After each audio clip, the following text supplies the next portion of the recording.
Today we're talking about the Preparing for an Apprenticeship unit in your Healthcare Support Services apprenticeship. We are going to talk about Learning Outcome 3, which is Understanding Progression Routes. So this is the last learning outcome of that unit. And the first thing you want to do is discuss sources of information regarding progression routes. Now, the question does say discuss.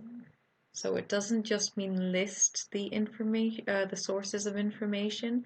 You have to say a little bit more about them, like maybe what kind of information they could give you, or whether they might be the best sources of information for what you are interested in.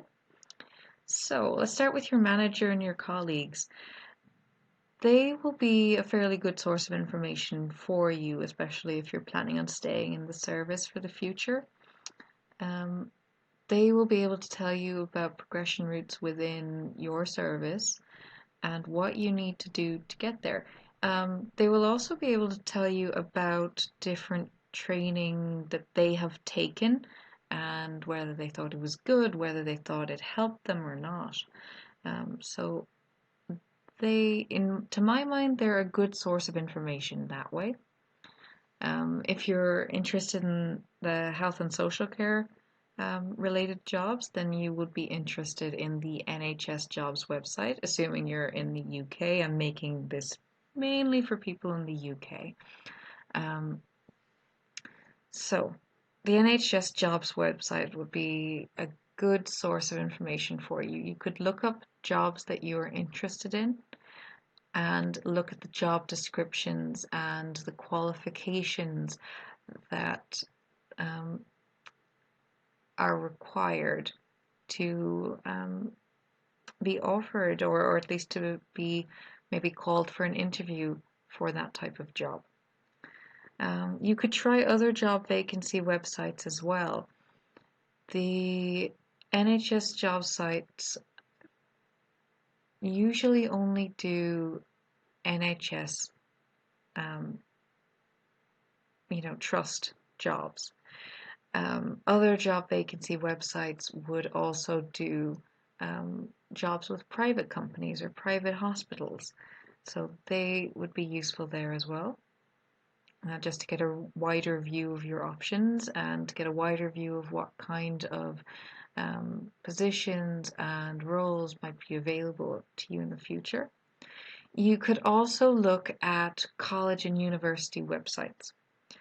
Depending on what you're interested in, it might be that you need A-levels or BTECs or some other qualification to progress in the role that you want, and it might be mostly provided by colleges or universities. So in these cases, the college and the university websites, or if they have open days, those would be the best options for you to find out more. Often the college and university websites, under different courses, they will have a heading called something like career progression, where it tells you what people who have completed that course might go into, what kind of jobs might be available to them. You might also look at Job Centre Plus. They often have job listings and might be able to give you some advice. So those are some options there. Remember, it is a matter of discussing them. If you come up with any other options, you can discuss them too, but make sure that you are not just listing them. Make sure you are saying a little bit more about them, like how useful they would be to you and what kind of information they would have for you. Your other question in this learning outcome section is compare possible progression routes. Now, to compare means to discuss the similarities and the differences between possible progression routes. Let's say you are coming from the non-emergency transport services for the ambulance, the PTS, for example. Some progression routes that might be open to you could be to go into nursing, to progress to the emergency ambulance service, or to healthcare support services to be a healthcare assistant. What you will want to do here is discuss how these routes might be similar or different. How would you get to the end goal? If your goal is to be a nurse, how would you get there? What training is involved? What are the costs? How long will it take? How difficult it might be for you? What could you do to make it easier on yourself? And compare that to another possible route.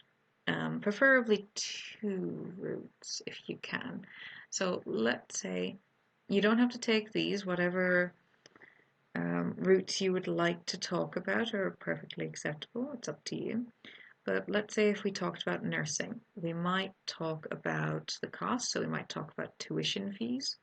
We might talk about how long it takes, so you would go on to different university websites and look up the different options on time. Are there part-time options? Is it only full-time?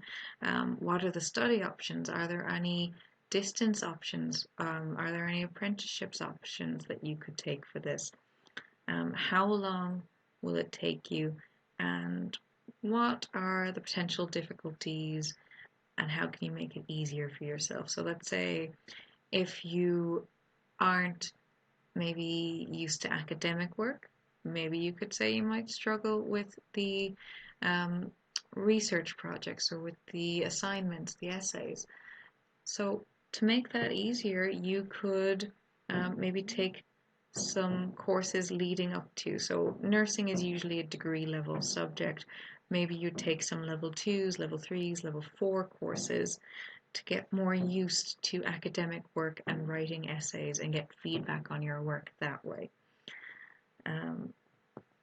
So remember, pick a couple of progression routes, preferably 3 at least, and talk about how they might be similar and different.